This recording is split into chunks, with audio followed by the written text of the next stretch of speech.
Hello everybody, welcome to the World of Brickfilms podcast. I'm your host, William of HW Studios.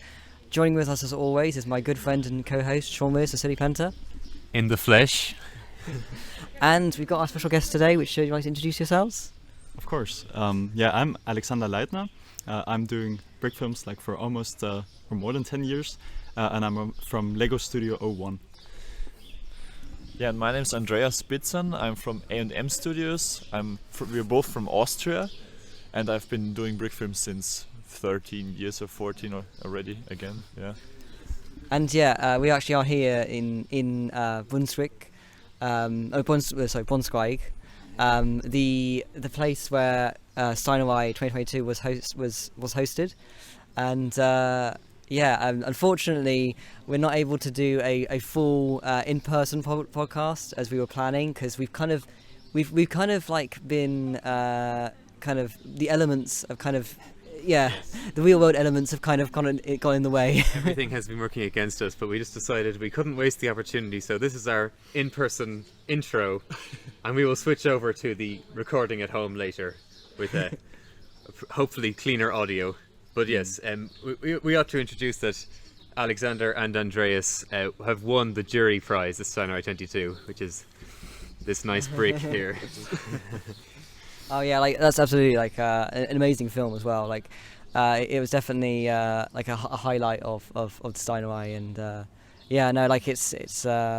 and this is so cool as well, just to be able to kind of have a premiere. You know, we get to see them for the first time before everybody else. You know, before it premieres on YouTube, and but no, it was a really good film.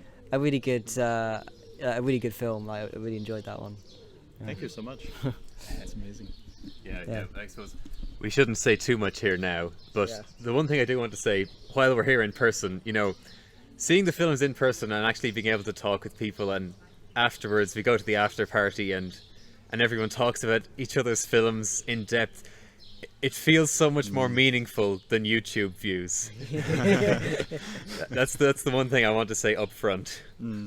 I think we probably got many previews in many aspects this time, not only seeing the films for the first time, also visiting different Brickfilm communities for the first time. I think this is also a premiere which has to be considered. Oh yeah, absolutely. It's kind of it is surreal to kind of be here with actual Brickfilmers, and just being able to chat with people in the flesh, and it's talking about this, these niche things that when you interact with people every day, you just no one has a clue what you're talking about, and it's now everyone does. It's it's so nice. No, but that's what I've been saying. Obviously I knew your voices, but now it's nice to actually talk to you in person and have a face to the voice, which is really cool, and also discuss. It's especially funny for me because I'd never really appeared in videos on the Bricks in Motion YouTube channel, so I've been posting pictures of me at Steinerei and people are saying, "Who is that?" Oh no, absolutely. It's kind of it is surreal to kind of have a name to the face of the name, or a face to the voice. Yeah, true. Yeah, we're not all just kind of just voices in the void, you know. We are actually. We will be soon. Yeah, we will be soon. Yeah. That's the intro. Yeah. And just like that, here we are. It's we're voices in the void once again, it's totally not 3 months after we recorded that intro. How are you doing, guys? All good. My hair has grown by 3 months. Not. And of course, we should introduce that we also have Joko with us, who was with us in Germany, but had to leave before we recorded the intro. But he's here now. Hello, I'm a voice in the void. So how was it bringing the brick back home this year? Actually, who has the brick? Who has the brick? Our prize that we won at the Steinerei, you mean? Yeah. Yeah, it's currently in my possession. It's since we won one brick, it's hard to decide who gets it, but currently I have it, since I was able to not carry it by plane. I guess Andreas flew back, and they have picked out the brick before out of our luggage, so we were more careful this time. We already had some issues with bricks in our luggage. Some Steinereis in the past, so yeah, we don't want to repeat that. Case. Do you alternate who gets to keep the brick, since you're pretty much winning every year? Yeah, we actually do. We sometimes swap bricks. And in the earlier days when we were still kids and we were kind of sad if none of us had the other brick, we duplicated them by ourselves. So each of us had a brick at home. But that's still some time ago when we were kids. It's Well, true. that's good, yeah. At this point, we can build 2 houses, maybe. that is the ultimate plan. The whole scheme behind entering every Steinerei and making like one of the best films is so eventually you can build your own house. That's... Actually, since you did host one yourselves in 2015, like, how do you go about just getting like 3 or 4 bricks to be the prizes? Go to your nearest construction site and pick a few. Yeah, I was thinking like you could just grab a few extra if there was a film that was made by 2 directors, and give both of them a brick. We actually did that. Yeah, we had some in like additional bricks for that case.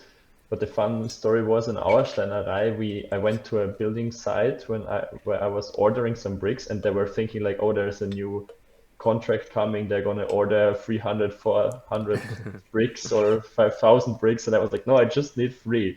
Yeah, that's what we can't even give you a receipt for that. That's too little, not enough bricks, and he just gave them for us for free. Yeah, I was thinking that you can't exactly just order 3 bricks. Like, you'd be better off just finding them on the side of the road or something. Even though the name's the same, it's not literally pick a brick there, Exactly. But it was nice to just, in case multiple people want to just give each of them, or at least some of them, a brick. Yeah. So we had multiple prepared, it's true. I'm almost surprised that it's not standard by now. Different colours of bricks for different categories. Well, get some nice patterned ones. That would be cool. Yeah. I mean, the best part about that is if you don't give them away, you just keep them and pretend it's your prize. Pretend it's a prize. Save it for next year. So from our perspective, it's always seemed like the German Brickfilm community has sort of revolves around Steinerei. Would you agree with that? That it's like really the main event? I would totally say so, yeah, that the Steinerei is pretty much, it has been for a long time, the main thing that keeps the community together, to really build a friendship amongst the members, because now it's just people on the internet, but if you really get to meet them, you have a different connection, even if you're planning on doing a co-production or something. You just approach people differently if you've met them, Mm-hmm. And for us as well, the Steinerei has been a very great chance to make friends all over Europe, or all over Germany, unfortunately, so far only until this year. Yeah, that's definitely true. As well as, at least for us, it's always been a driving motor of actually making brick films and actually increasing the quality of your brick films, because there's something to work for. And then, especially since it's going to be shown in a cinema, you really want to have something great, which kind of, at least for us, always worked. But I guess it was really and is still a huge driving factor for the German community. But now I believe we have more regular contests as well, like online contests, which definitely keep the community alive all of the year and not just for the Steinerei. Yeah, and also events that aren't contests, but just shared events that people submit videos for. I actually do want to kind of add to something that you said earlier, Sean, which you literally just said in the intro. Very very recently. You mentioned how seeing a bunch of brick films in person feels so much more meaningful than just YouTube views. Yeah. And I think I wanted to add to that is it is interesting because obviously there is not a lot of instances within brick filming, something that is primarily focused online for that kind of thing to happen. And I was actually talking to somebody yesterday about how it feels to have films like in a film festival, and actually seeing a brick film in front of people, and in a way having the screen in front of 60 people it feels so much more sort of larger than like in front of like 600 people, you know, on online, you know. Yeah, and I can't remember if I said this while we recorded the intro or not, but yeah, it just felt so surreal to enter a cinema and the lights go down, and then suddenly a brick film appears on the big screen. I think Alexander probably agrees with me on this, but it's still a lot of excitement, you know. It has always been for us since we were little kids, and now we've grown up and we still are really excited before our movie is going to be shown in the cinema, and everyone's hyped. Is the audience going to react? Are they going to laugh at certain scenes you intended to make them funny, you know? How's the reaction going to be? And you never get that sense of you know, the feedback on YouTube. The best part, when you have like a film in a cinema and the audience actually reacts, especially if you do something that should be comedic, and sometimes a joke will not land, but if it lands and they're laughing, it's just amazing, because that's what you never get anywhere else. Well, sometimes, you know, we do like it when people online will point out something very specific. You know, they say like, oh, this particular shot was funny, or this particular voice was funny, or whatever. We're like, oh, I'm really glad they commented on that. You know, I was hoping somebody would notice that. But yeah, it's great to hear it in real time. Yeah, that reaction. I mean, there is obviously always a jury. So you sometimes, if they are really attentive, they will notice small details as well, which is also fun. And sometimes you get to speak to the audience. I think the Steinerei also kind of shaped our way of making brick films, that we also tried to implement certain jokes to have these moments in our movies, you know, in the cinema, where the audience is laughing or having a giggle or something. But I did almost feel like the more meaningful part is just having everyone together afterwards and talking about the films that they'd made, especially because, you know, when you're in person, everyone can talk so much more in depth about the process and the films they made. Like, obviously we know from making this podcast that people can talk about their own films, you know, so extensively. Like, even if the film's only a minute or 2 minutes long, like, people have put so much thought and so much effort into every individual shot and element that appears on screen.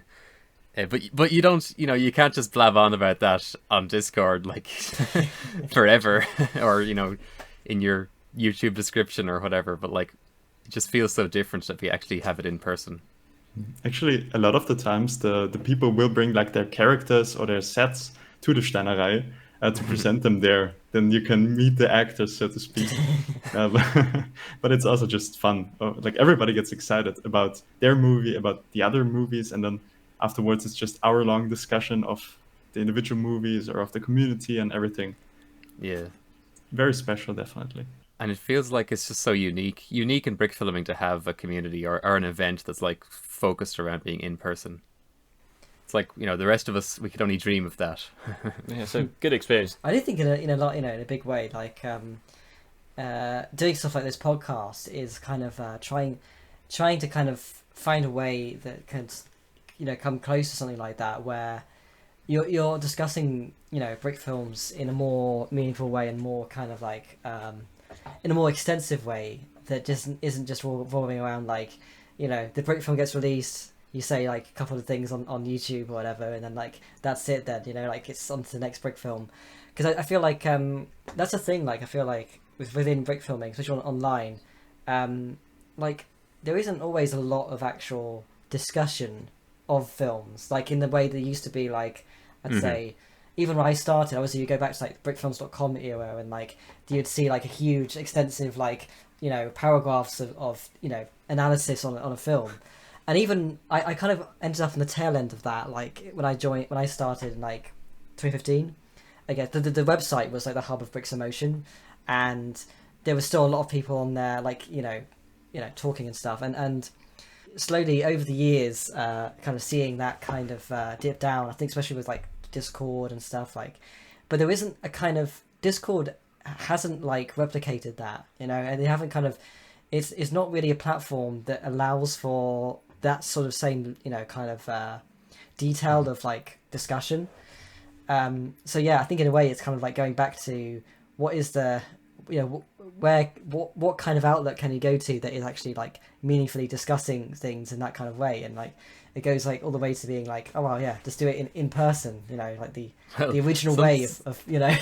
Sometimes on Discord somebody will post an extremely long and in-depth message about something, but they'll get some replies that are like, oh, this message is so long, oh my god, like, how long did it take you to write this? And it just feels like, it's like, I don't know, like, I think people who actually have insight, who are willing to, share it and talk in depth about stuff, that should be considered a good thing. It shouldn't be just looked at as like, oh man, you wrote such a long message, lol. Yeah, just not used to it in that context is the issue. It's finding something like the in-person events. I think the thing is as well, like, it's kind of weird how, like, you think so much of, like, it's going to take, the effort of writing something down. But then when it comes to actually just like meeting people and just like you can just talk, and it's like not like I don't know whether this what I'm saying is it's a bit rambly, but like I mean the way that you can kind of just like I don't know, like an in-person event, like you could talk about something for hours. Kind of a lower barrier to entry, really. Yeah, like it's to actually get into the discussion. Yeah, and there's a bit more feedback. Obviously, you've got everyone around you also discussing it, and you've in this case got the people who made it, so it's not just. It is funny, like how at the Steinerei we were talking really extensively about like each individual film, and you never even really thought about it that you were talking about someone's 4-minute brick film for like however long. Yeah, it's like I think the feeling is quite great that if someone watches your video on YouTube and comments on that's even rare not these days that someone comments on your video. Okay, they acknowledge your video. But on the Steinerei, if you're having these extensive talks about the movie, you're noticing that someone is really interested in your movie. They're not only like commenting on it, they're like interested in getting to meet you, getting to know your techniques, and that gives yourself a lot of more meaning and sense to making those entries. And like you don't even need a lot of views or anything, because up until that point, it's only the people who are there in person who've even seen the video. In most cases, yeah. So how did you first encounter brick filming and then the community online? Oh, who should start with that story? You're free to start. Okay. It's a long while back already now. I think it was in 2000 and I don't even know, 12, 11, some 10 or 11 years ago already. We're both from the same city. We both live in Austria, and we're both were making brick films since we were kids. And we made a YouTube channel around the time in 2010, 2011. And yeah, I got into brick filming by just Googling and watching on YouTube brick films and so on. And I even found Alexander's brick films from Lego Studio 01. And I kept commenting on his videos, and he kept commenting on mine. And then over, I think the course of some months, we got in contact. And Alexander, if you may want to continue the story. So I was doing basically the same thing as Andreas, like having my own channel. I don't know how I exactly stumbled upon brick filming. I just remember that I was playing with Legos a lot, and then I liked filming. And I think before I made brick films, I used to just make funny magic videos where I would film something and then pause the camera, and then person would walk out of the frame, and then you resume the video, and he disappeared. And this kind of technique is what I kind of used for making brick films, where I would make a short video and then like moving it, and then another short video and pausing and short video, because then the camera even would put everything together for me. And I think at that point I tried that with Lego, and then found out that there's like a whole community online, and there's actual tutorials that show you that you're supposed to take pictures and not film and stuff like that. And at that point, I don't know, 1 year later or 2 years after I started my channel, we met. No, I think only 1 year. Yeah. By basically writing. Yeah, we're living in the same city and making these brick films, and then we're roughly the same age. And it was kind of shady, because it was still, I don't know, 2011 or something. You're not really meeting a lot of people through the internet. But yeah, actually our parents came with us, and we just met and had a great time. And after that, we started working on brick films together since. I think I remember I came to the brickboard community by attending the Fan Welt in Cologne. It's a huge building event of Lego fans, and I encountered the brick film stand. I don't know the word. And I met Go Lego there, and he gave me the URL to brickboard.de. I should sign up there and get feedback. And I also think I did the sign up with Alexander together. Yes, for his brickboard account, and that's how we started our accounts in this community then. Exactly. Yeah, you showed me the community. That's true. and even made this logo, I think. So you've greetings already- go out to Go Lego out there. He Yes. made us what we are today. We all love Go Lego Yeah, we do. in brick filming. So you'd met each other before Steinerei then in Exactly, person. yeah. I did make a Steinerei entry by myself 1 year before we met, I think. That was the first try, but that was not very successful, and I think something went wrong with the audio and it wasn't even correctly shown in the cinema. But for us, I think from the start it was completely clear that we want to attend this event. We saw those interviews I was talking about earlier, off cam, unfortunately.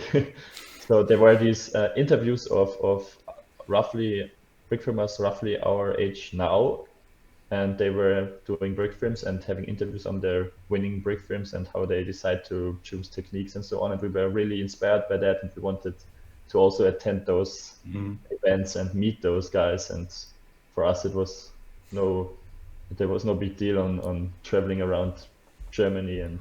Yeah, it was basically the brick film Oscars. I mean, how can you not attend or want to make a movie for that as well? So I think we started working towards that as well. Like we first met, made the series Glasses, but I think only after filming like a few episodes of that, we were like, no, we have to make Steinerei movie. Yeah. Because we need to attend and we need to be there. And our parents only would allow us if we made a movie. Otherwise, I think that's also the fact that we mentioned earlier.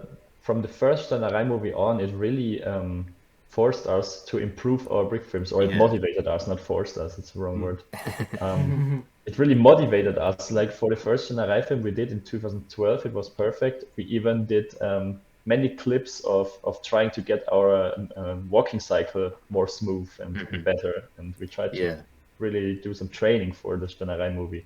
I was going to say that even from your very earliest collaborations, the quality is already high. Like Perfect is already well made.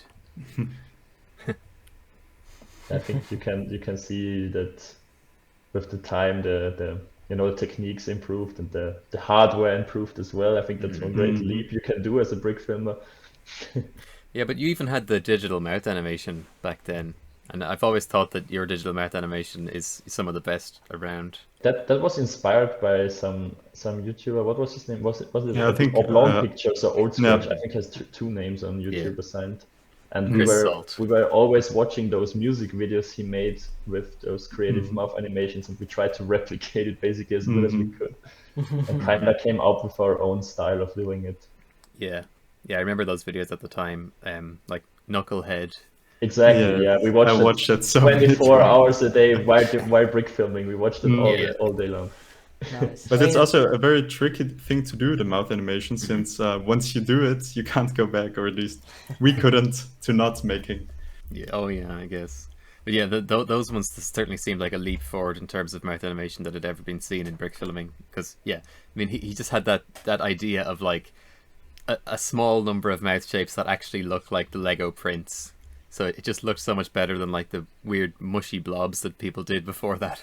We took pictures of every face we had that looks kind of usable for mouth animations, and we edited that out. Yeah. It's a good idea. I'm actually on the topic of mouth animation. I'm actually going to be animating my next film. If not tomorrow, then day after. I'm about to start my big, a really long film, so we could take quite a while to make. It's for my Outman series, and basically throughout the series, I've had mouth animation. I've had mouth animation for most of my brick films, aside from like a couple of Brawl entries and a couple of films I've done, and that's mostly just because of time.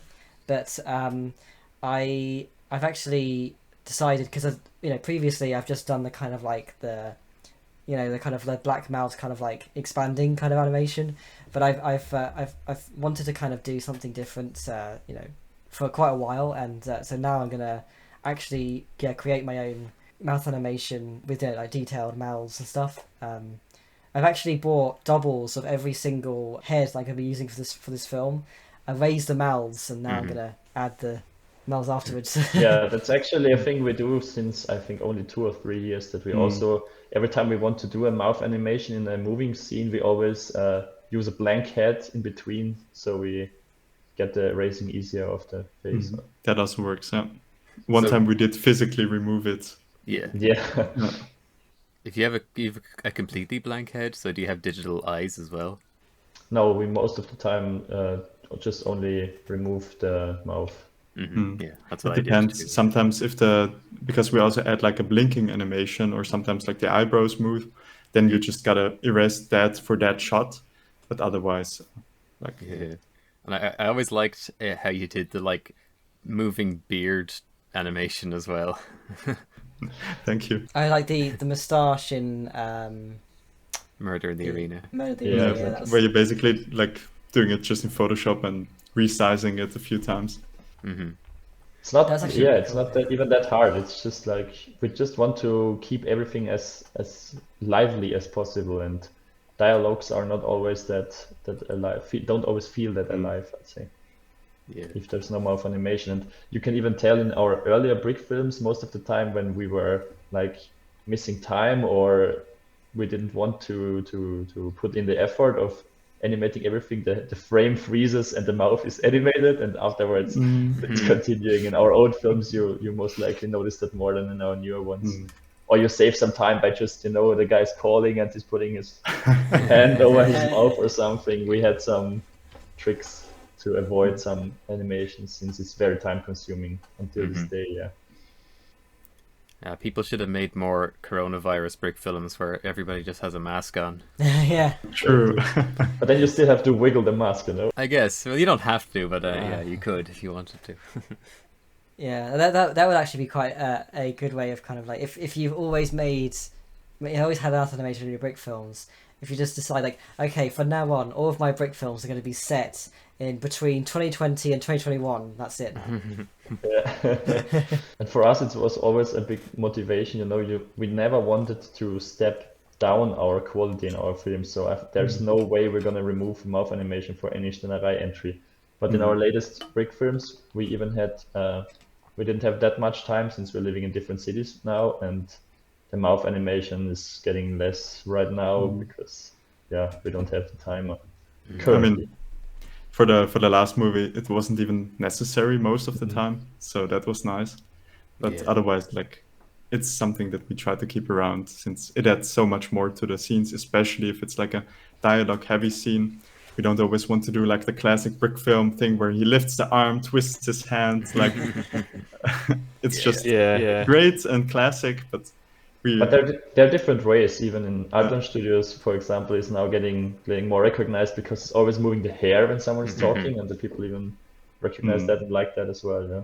Yeah, actually, his stuff influenced the Brawl entry that I made recently, because I kind of figured like I like the way he animates the hair when they're talking, and the hair just bounces up and down, and I thought that's funny. So I'll take it to a different step, and I'll move the entire head up the neck peg, and so the entire head bounces up and down for a character talking. So that'll be similarly funny, but I won't just be entirely ripping him off.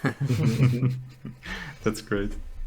I mean, I must say I like those creative ways of getting mouth animation or face animation more than using software that makes it almost too realistic, like Crazy Talk or something, where it's super fluent, perfect mouth. It's just a bit too much for the blockiness of Lego, I guess. Our favorite one is I don't know, you've probably never seen it, The Trouble with Raptors. I'm not quite aware of that now. A brick film that we bring up pretty often. Actually, I should link it right now. It's okay. I've posted the link now. But I really like the intro. It's very 2000s. It's amazing that it doesn't have dubstep. Yeah. Yeah, okay, I see what you Oh mean. wow, yeah, they definitely went ham on the effects. But I think for people that are not quite aware of the topic brick filming, it doesn't look too bad. I think if you're, especially if you're like at a younger age, this is quite... Just keep watching. Well, that close up is. Oh wait, okay, the face is wiggling. Oh, wow. But I still have to agree. I guess it's still for somebody that's either unexperienced with this or pretty young. They just like that it's moving. So It's possibly, yeah. I mean, the comments are kind of split, yeah. Some people are like, "Wow, amazing," and other people are like, "This is the most horrifying thing The I've ever face seen in my life." animation was terrifying. I'm just gonna like this comment right now. Wow. But I guess it's mostly Brickfilmers that say it. So I definitely, because it's a thing that I've found as well. Like sometimes it doesn't even matter how good or bad your mouth animation is. It was still like, especially at the Steinerei or something, the audience will like it. It's just like, yeah, the mouth is moving. That's nice. Nice Most touch. of the time, even the jury was like, "Wow, there was mouth animation in that," even though it was animated by such software. No. Yeah, that was actually something like I was surprised that it did seem like there was more entries to Steinerei that had mouth animation done with software automatically. But like I've never really seen that, outside of the German community, like used all that commonly. So that was kind of a funny little like. It's funny to see trends isolated within a community like that. Yeah, I guess it's really a trend here as well, since the jury always picks up on it. They always say something like, "Oh Exactly. wow, this had mouth animation," and like that over the years, I guess everybody wants to have it, of course. Yeah, Since it's I always really feel like there has been a trend there. Yeah, that there's more mouth animation than it ever has been in the Steinerei entries. Yeah. I think personally, I don't really mind if there's no mouth animation. I think it's just a gimmick we like to use. It's not really important in us. So for other brick filmers, I don't think everyone has to use it. I guess that goes for any effect, really. Like all of the special effects, as we said before, they can't make a good movie. So I'd like a person to more invest in the story or in like animation or something, and like keep the special effects out unless it's really adding to the story. I feel like a mouth think- animation is something that you can easily drop. I remember I've been basically from the start of like when I was very first brick filming, I kind of started off with mouth animation. And I remember at the time they were like not very good at all because like there'd be so much like I didn't have any much comprehension of like how to mask like areas, so I would just like use like a paint kind of like around like sort of trying to erase the mouth, that kind of stuff, and then like draw like these really kind of crude kind of like mouth animations and stuff. And I feel for a good while I was like on the forums like sort of asking like what's the best way to do mouth animation and all that kind of stuff, and a lot of people were kind of I remember sort of saying like that in the end like the mouth animation really only makes up like 10% of the actual expression that you can add to a character. And at the time I didn't really fully understand like why so many people were kind of trying to almost sort of say that like the mouth animation wasn't all that important. And I think nowadays I kind of get like what they're trying to say. It was because I was trying to prioritize that over like everything else, and you'll see like the actual animation of a character and is obviously more important. And I think that now the approach I go into it now is like I still like to do mouth animation, but I always like to animate the characters as if I wasn't going to animate the mouths, because there should be that level of expression even without the mouth animation. But I guess it Exactly. makes sense because like if you're a kid, you always want the best effects, and like it's what we've learned as well working with children doing brick film workshops. They always want the explosions and the like epic stuff, and they don't care about the story. So I get. Yeah, I was just gonna say that like even from your earlier brick films, the story was always strong. So I wonder like what were you influenced by? Oh, well, we influenced by. I think we always watched a lot of brick films, and I think so Lego was one of our big influences. For me personally, I don't know, probably for Alexander as well. There was also Booney. On top of that, so like just outside of brick films, I guess we watched a lot of Pixar films, and we were always like the idea of having like a movie that's funny but still deep, and then also enjoyable by young people as well as old people, like this typical Pixar thing that we always liked, and I guess still do. That's a good For idea. me personally, there really was Nicht gedreht was a big influence on ours, because they were like some years older and also a team of 3, I think, or 4 even at some point. 4 at some point, and they were really inspiring for us as we were 2 groups of brothers. We were 4 people as well, and they were like similar to us, and they were inspiring in the way they made their films, because they did not just do stories, they really experimented with brick films and what's possible, by animating. And we never got to that point so far. We're more like the classic storytellers instead of experimenters. But I like what you say about sort of aiming for that Pixar sort of vibe where it's like, yeah, it can be enjoyed by kids or adults. Yeah, you're not trying to go too serious with it, but also, yeah. I just shortly want to go universal. back to the point we mentioned earlier by face expression is not anything. I think we started in 2016 by trying to give our characters their own style of animation. So this was, I think, endangered when we were thinking like, oh, okay, the old guy has to be wiggly and he can't even walk, and the other guy has to be way faster and so on. And so far up to this point, we were like, yeah, everything has to look beautiful, and we didn't even think about animating the character in his own way. And I think this is also something maybe young brick filmers have to learn, Yeah. that the style of or the pacing of animation on a character is very important. That's true, yeah.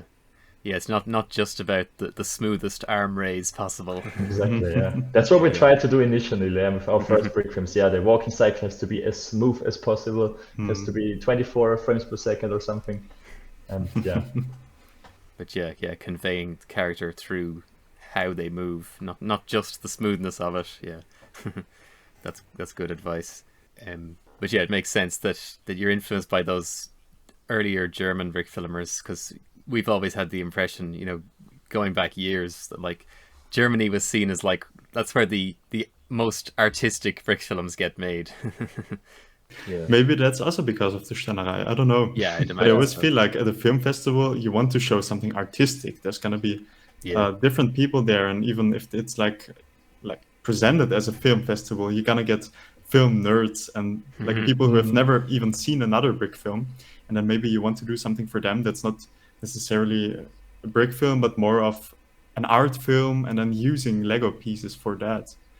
But I guess some of the early brick films you could just show at any film festival, and it would be just like, okay, this is a film, an art film, but it's using Lego. Yeah. I've always had the impression as well, like with the way that Steinerei is kind of judged, and the way that they kind of think about, consider like each film that ends up winning. It always feels like there's a lot of thought put into, I guess how something conveys something in an artistic way. Like I think that I think those that seem to kind of often do well in Steinerei seem to be. I think there's a lot of considerations there that like probably aren't as like obvious considerations. Yeah.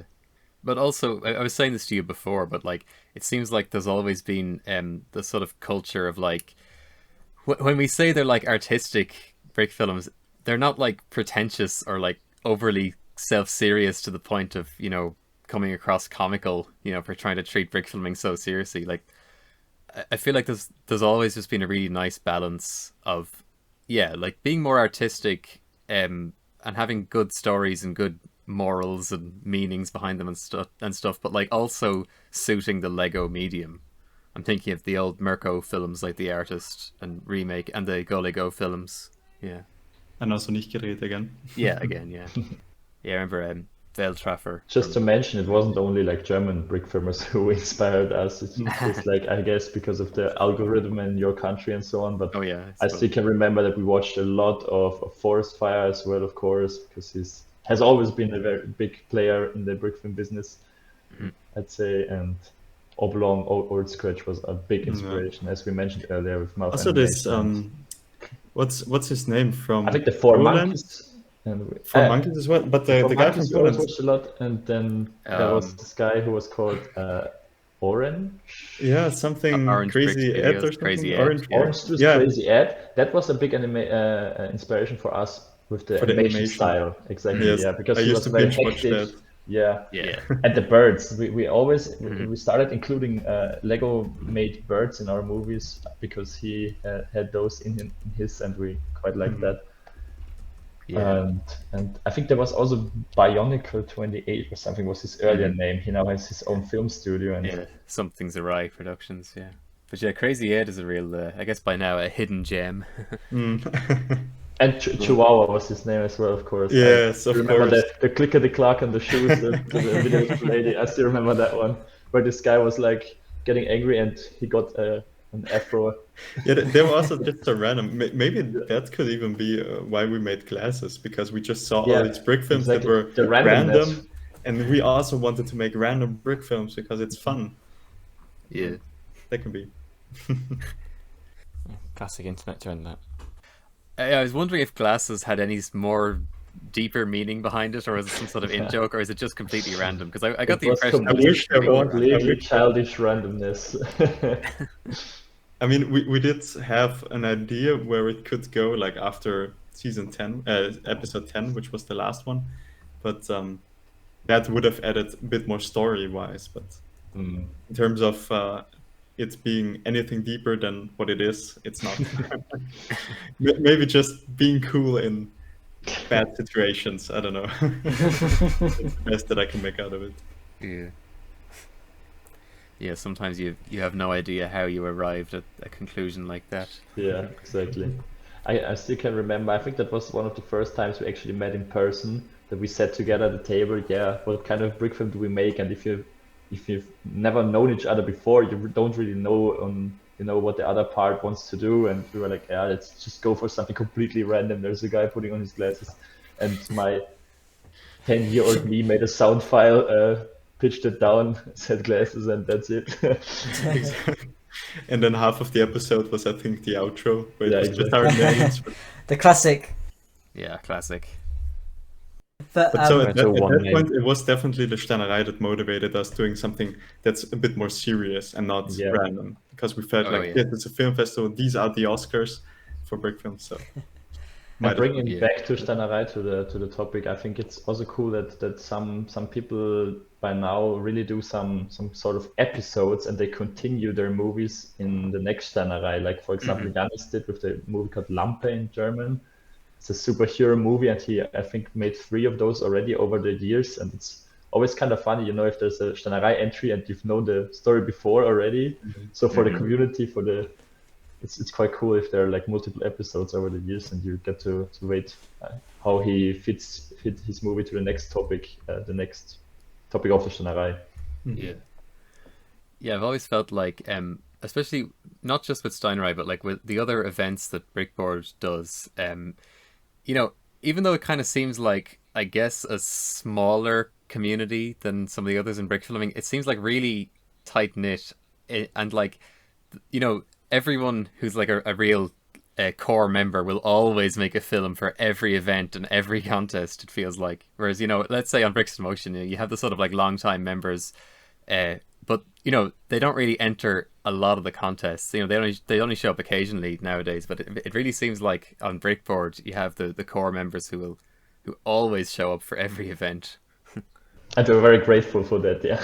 Yeah. So, yeah, but you're totally right. I'd say there's a smaller core in any case, that there's a smaller core who make those films. But unfortunately, I think now there's some change going on with some older, quote-unquote, Brickfilmers making a longer break and not participating in events anymore.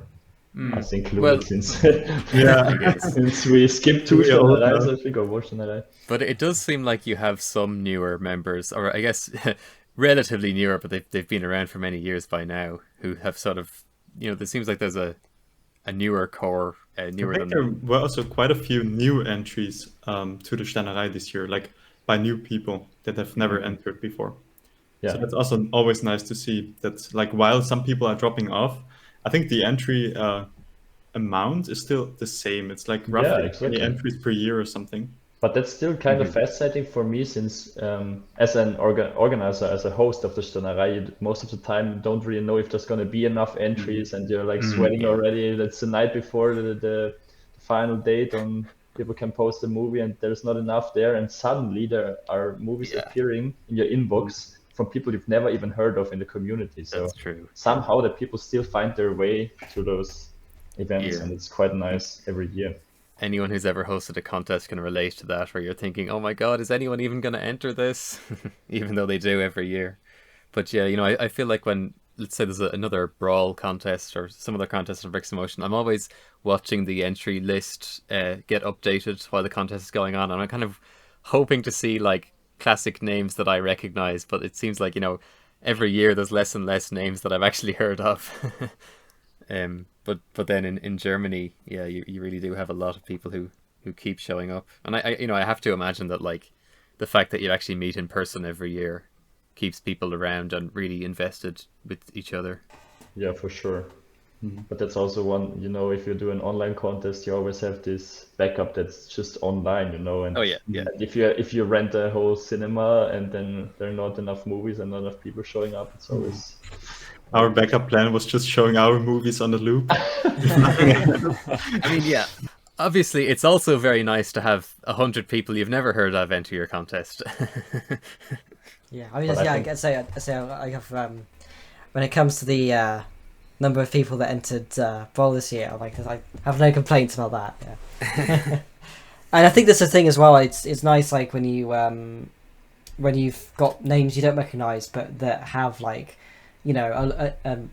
very clear talents and are like I guess keeping it alive, because there's always a kind of sense of like, is this just like a group of like you were saying before, like is it just like us and like where people are going to gradually kind of just like kind of show up to things less and like retire from brick filming, and then like you've got like that sort of like generation of brick filmers are kind of like inactive and but so it's nice to see that there's kind of like some hope for like its continued survival. Oh yeah, yeah.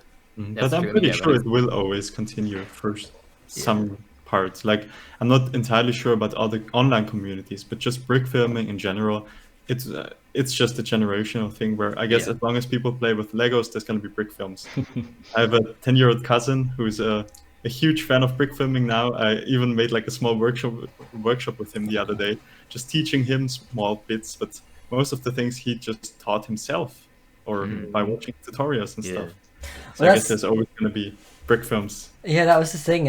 Actually, interestingly enough, just the other week, I actually had the opportunity to do an in-person stop motion class, and I mean, I want to say there only one family showed up, but it was a very hot. In the UK, like recently, there was like a huge heat wave, and it was really hot, and so it was a free event. So like there wasn't really like a if you didn't want to make it, but basically, a family did show up, so that was good.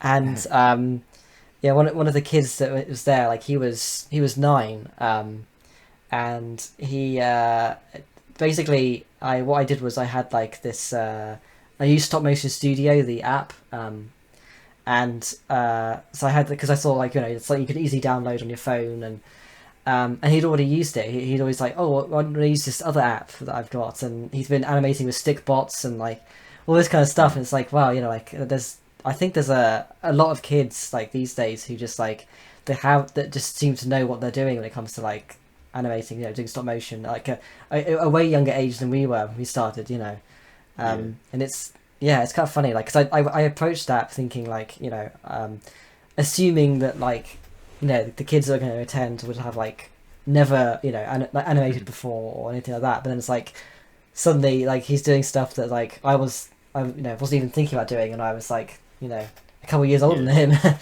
So, but I do feel like on Bricks in Motion, like the staff members want to try to make sure the place is actually still relevant, not just being the old people hang out. So yeah, whenever I do see the contest entry numbers, or even if there's like kids annoying the older people or something, I always just think, well, that's just a sign that we're still relevant.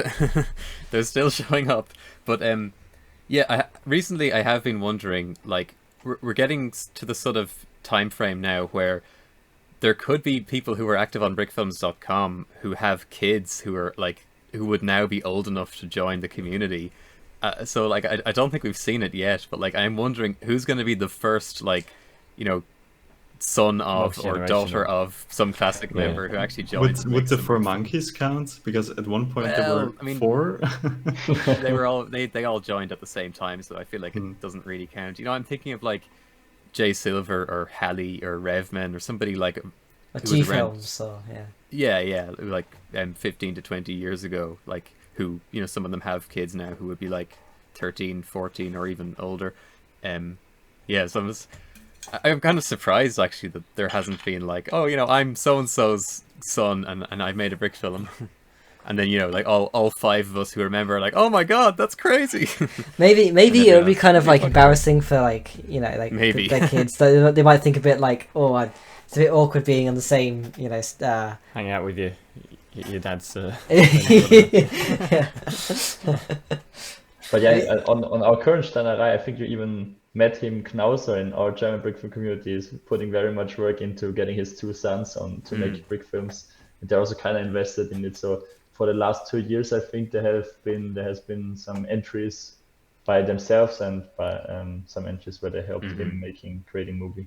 That was, of course, another remarkable thing that we noticed was like just how wide the age range was at the event. Yeah. And there wasn't just a couple of outliers throwing it off. Like, it did seem pretty evenly distributed across the different ages. Yeah, I don't know if it was one of you guys who was literally said like, yeah, it's like 6 to 60. Yeah, And it's When it's quite a healthy community, if you do actually have people of all ages, you don't just have a massive drop off at any point, or you're not picking up new people. It's that's how it's good for prolonging it.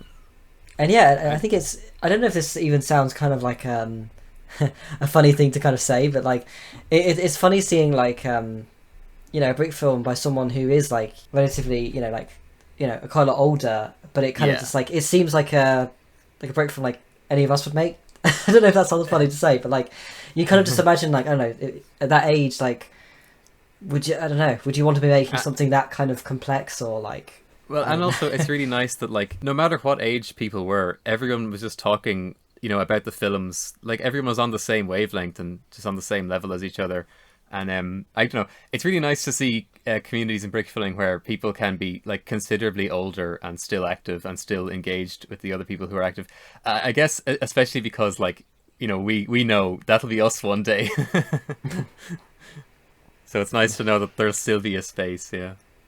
But on the note of older brick filmers that make like a brick film that any of us would make, I found it interesting. I think in 2012 in Germany there was a festival hosted by Lego that was supposed to be also like a brick film festival, around the same time of the Steinerei as well. It was only held once, but they segregated the thing by age, I think. So you had like the younger filmers and everybody, I don't know, above 18 or something. I'm not entirely sure what the age cut was, but it was just weird to see that they really divided it, because sometimes younger people can make better brick films than older ones even, and older ones make worse brick films than the younger ones. So I've gotten the impression before that at some point Lego did a contest that didn't have any sort of age segregation, and like basically it was completely dominated by older people. And I feel like after that they were probably thinking like, oh, this doesn't really suit the Lego group to have an official Lego contest, but they want to see kids winning it, I guess. So they always they had the like younger teens and older teens age categories for the later contests, and in the 18 plus category.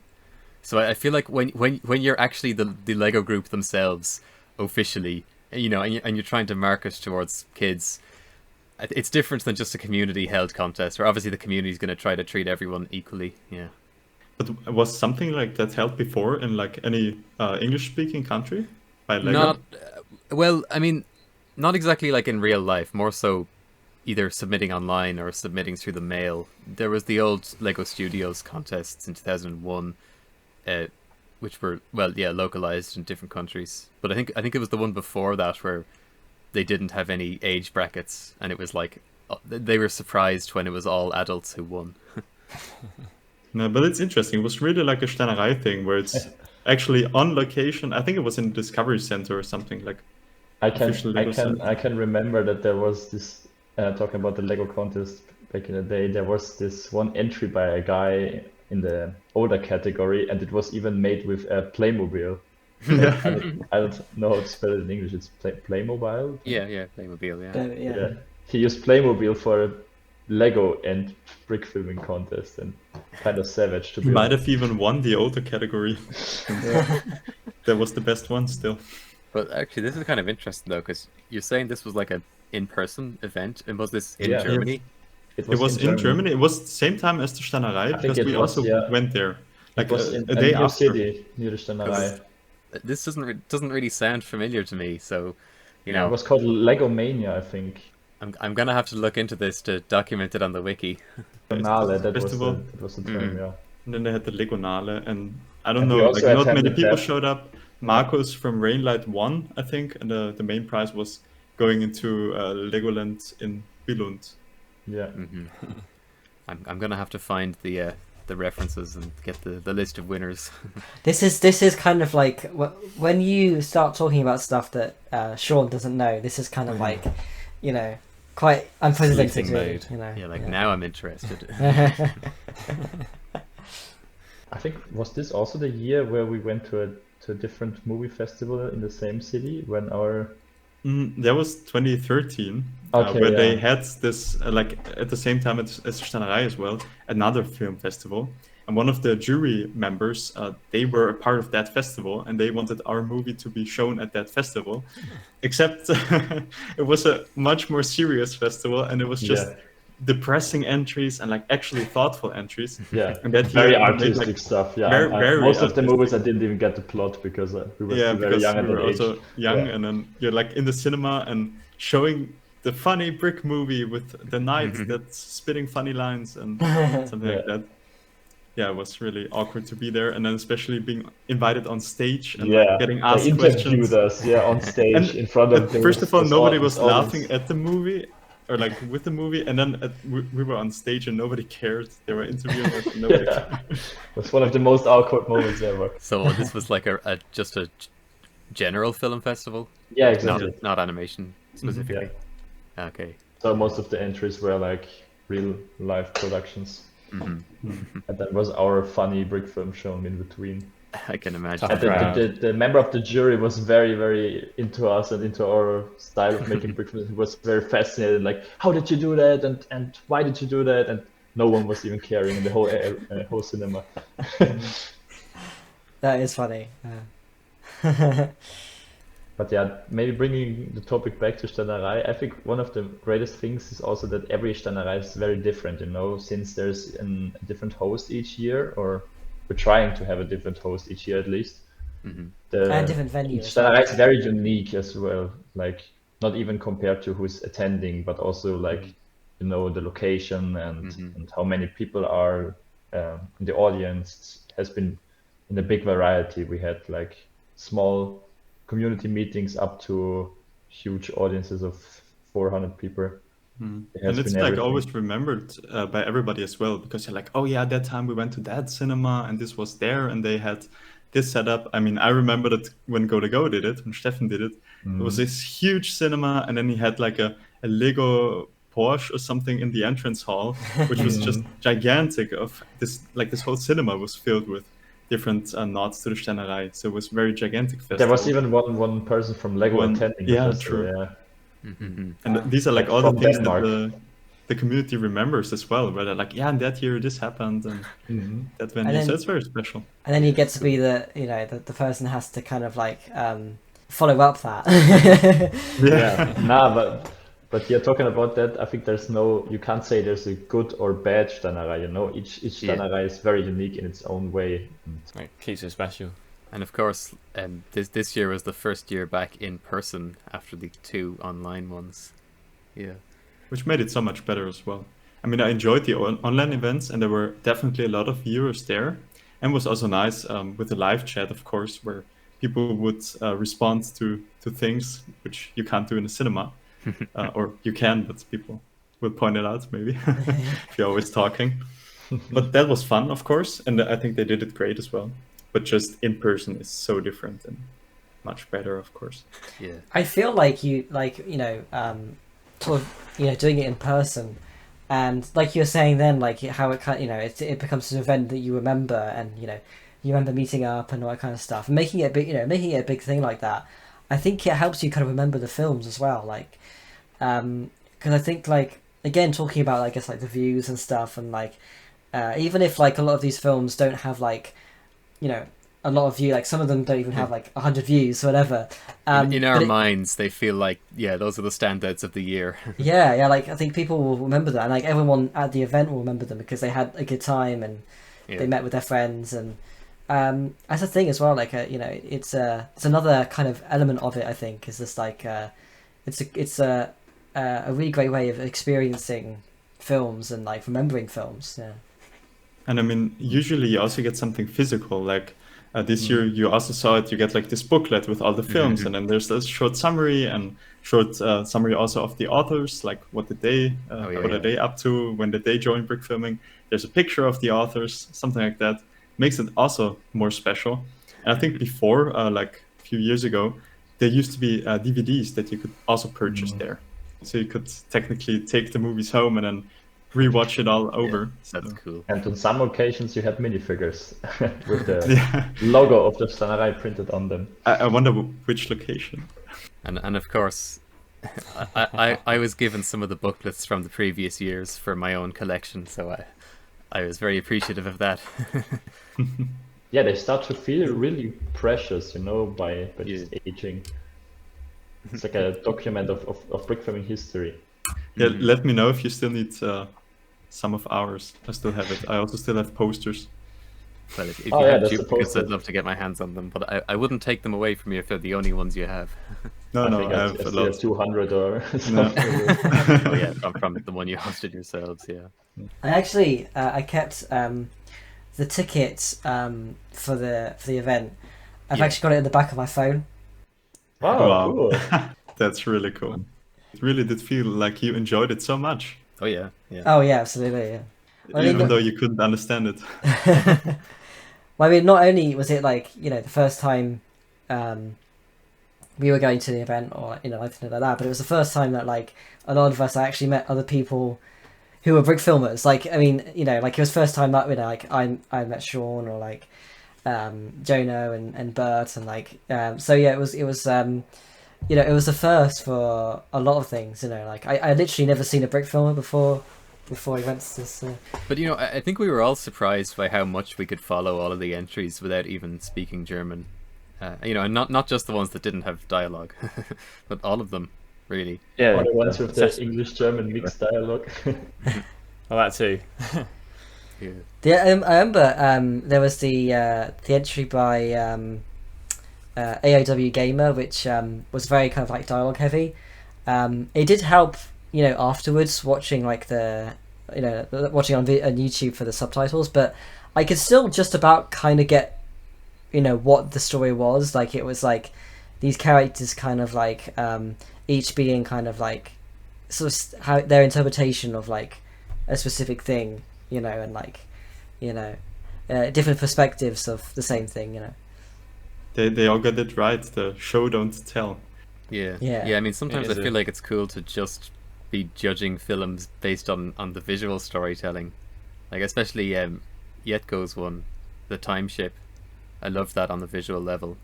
It was compelling even without understanding the dialogue. Yeah, I think that's the thing. Like, I think it's quite that's quite a feat. Like, especially if it's something that's a very kind of like conceptual, and like there's a lot kind of going on in the kind of like with the story, and like there's quite I'd say it's like I guess high concept. Like there's a quite to be able to kind of really get a good understanding of what is going on without the dialogue is saying a lot. Like again, I don't think there was only a couple of details that I didn't get from understanding the dialogue for the first time around. So that's really a real testament, I think. Like it's a bit like that kind of thing of they say like if a story, if you can watch a story muted, you can just watch it by the visuals, then that's a good sort of sign.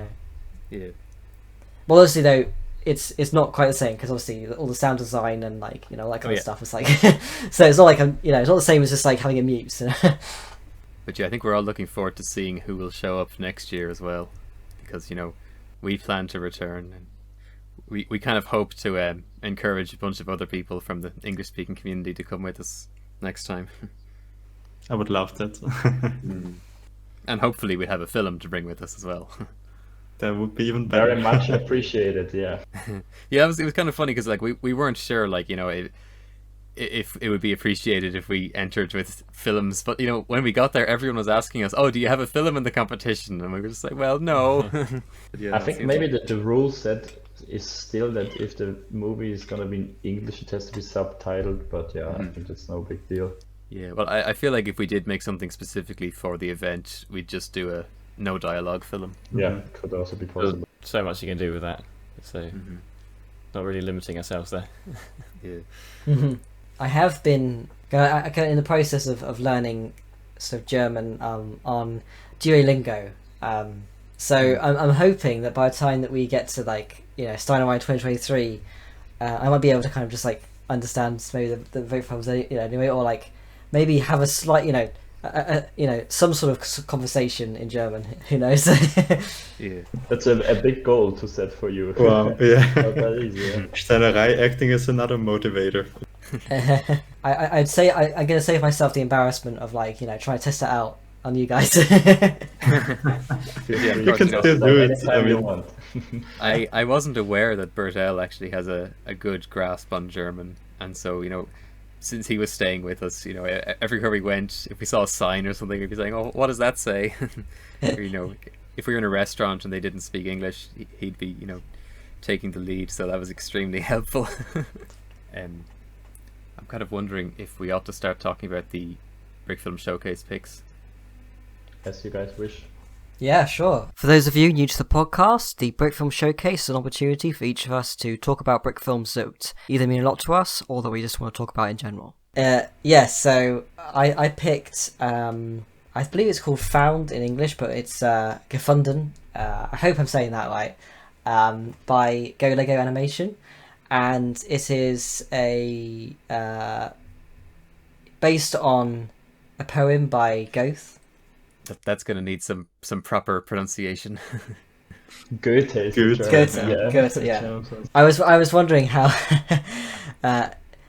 So I wanted to pick a Go Lego film, and I guess it kind of felt fitting with like sort of a German speaking pick. And Steinerei entry. yeah, Or is yeah, there an English version? it actually was There in is an English version, yeah. It actually was in Steinerei CC. as well, wasn't it? The 2006. Steinerei 06. Yeah. Hmm. And yeah, I really like just like I guess Go Lego in general, and this one has always been one that I kind of has sort of stayed with me. Yeah.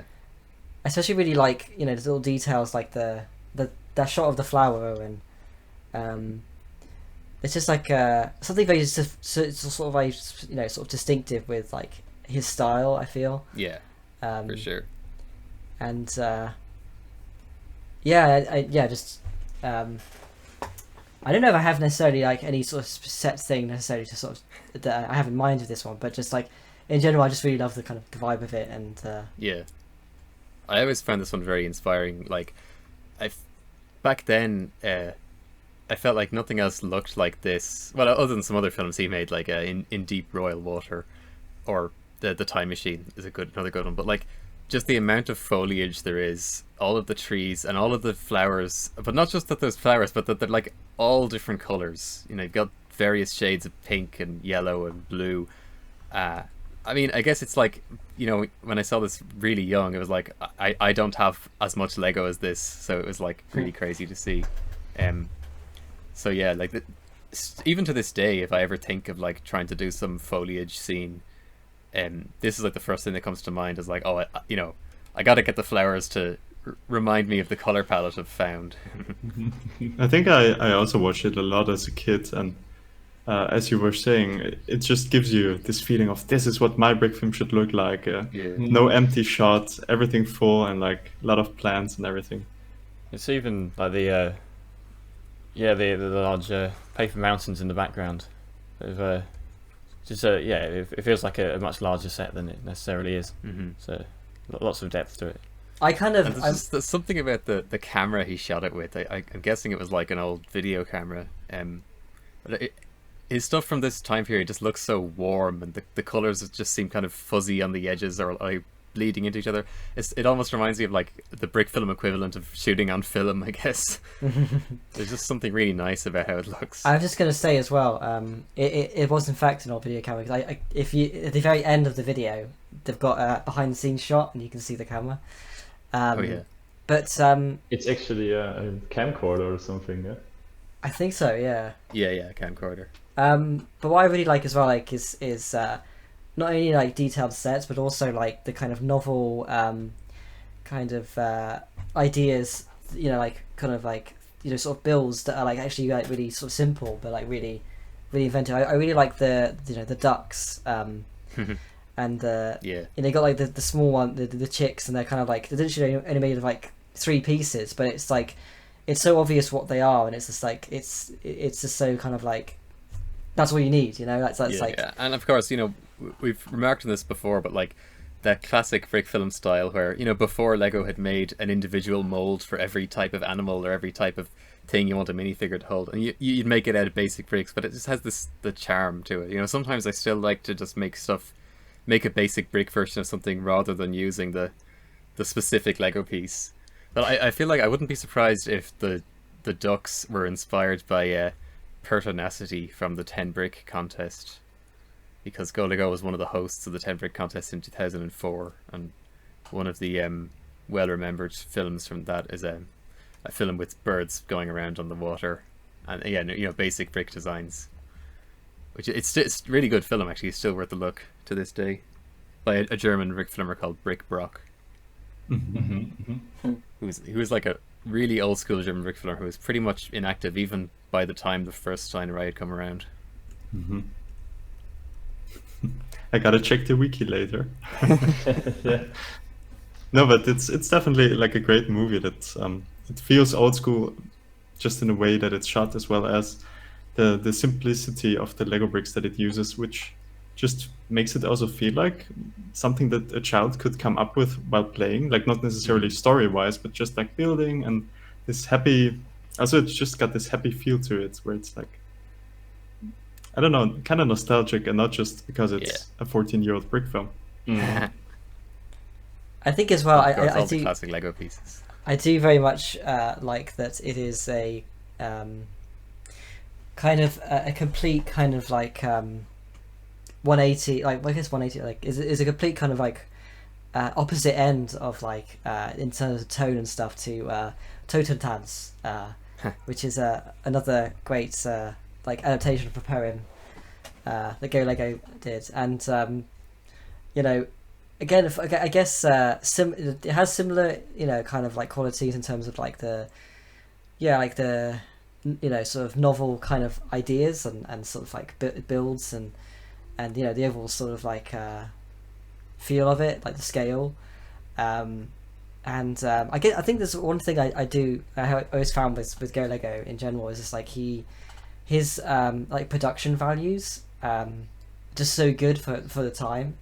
That will be like the sound design and like I guess like the lighting and like the like the set design and all that kind of stuff. Like it feels like he was considering a lot of these elements like in ways that other people weren't at the time. No, especially set design, obviously. Yeah, like I think even that like sort of post credit scene at the end where you've got that I don't know if they're like Mega Blocks. The classic brick the walls. The classic. It's a classic brick film walls of that sort of like mid 2000s. But that set is also really good. Again, it just feels like a step above like this stuff you would see at the time in terms of detail and like just consideration. And even like the sort of like small like the like every set feels like there's been there's effort put into it, like a lot of effort. Sure. And I just feel like it's so inspirational just because like back then nobody else had as many like pink bricks, and just the amount of like bushes and trees and everything, like it just felt like it was showing you what you could do, that other people just weren't really doing at the time yet. Yes, another thing as well, like I think we were saying this maybe a couple of episodes ago, just about how like in the past people weren't really ever really thinking too much about the importance of color, color palette, and I think especially with the more limited kind of like options in the past, it's really saying a lot. Like I think the overall color palette of this film is so pleasing and so nice, and like again it feels like there's so much thought put into that. Mm. I mean, I think you had Go to Go on one talk as well. Yeah. I don't remember. Did you also talk about things like that? Did he specifically want his film to look like this, or did he specifically pay attention? I mean, it's obvious that he paid attention to it, Yeah. but did he mention something? Well, I Well, mean, that was one of the earlier ones we did. it's like 4 I couldn't years tell you ago. off the top of my head. Okay, yeah. Yeah, again, But- I also don't remember. I was listening But to... yeah, if anyone's interested, then yeah, you should go back and give that one a listen. That's actually an episode I would be more than happy to kind of like go back to actually though, because again, another a great guest, and I really enjoyed having the opportunity to speak to him as well. So, Mhm. And of course, we very much hope that he'll appear at a Steinerei in person in the future, and we might get to meet him in person. Maybe I just text him, yeah, if he's down for next year. Yeah, Just do it in advance, then it's fine. but I suppose I should talk about my showcase pick now, which it just so happens is also based on a Goethe poem. It's a brick film called Der Erlkönig, or thereabouts, and it's created by a guy who, as far as I know, never had any interaction with the community, and this is like the only video on his YouTube channel. But like, it's really, really well made. You know, it certainly doesn't look like the first or the only brick film that somebody has made. So obviously, I'd be interested to know if there's any backstory to his story with brick filming. But yeah, it's like a brick film about a guy whose son is sick, and he's trying to bring him to the city before he dies. And I guess it's actually very reminiscent of Go to Go stuff, not just because of the source material, but like the set design, of course, is like the major standout element. And of course, I can't help but notice that Go to Go commented on the video, and he hearted the comment. So I'm kind of wondering. I mean, I guess it's easy to assume that all German Brickfilmers are, heavily inspired by Go to Go. Yeah. I guess so, yes. But yeah, this is from. But I had 2013. never seen this before, actually. Yeah, actually, it was only brought to my attention in the last year or two, and yeah, I was kind of amazed that I'd never seen it before. But apparently it was some work he did for a school or something. Yeah. It says in the Yes, description. In the description, yeah. I mean, I guess maybe I shouldn't be surprised, since it wasn't really a community thing, and usually stuff comes to my attention by being hosted in the community. But yeah, it's definitely a standout.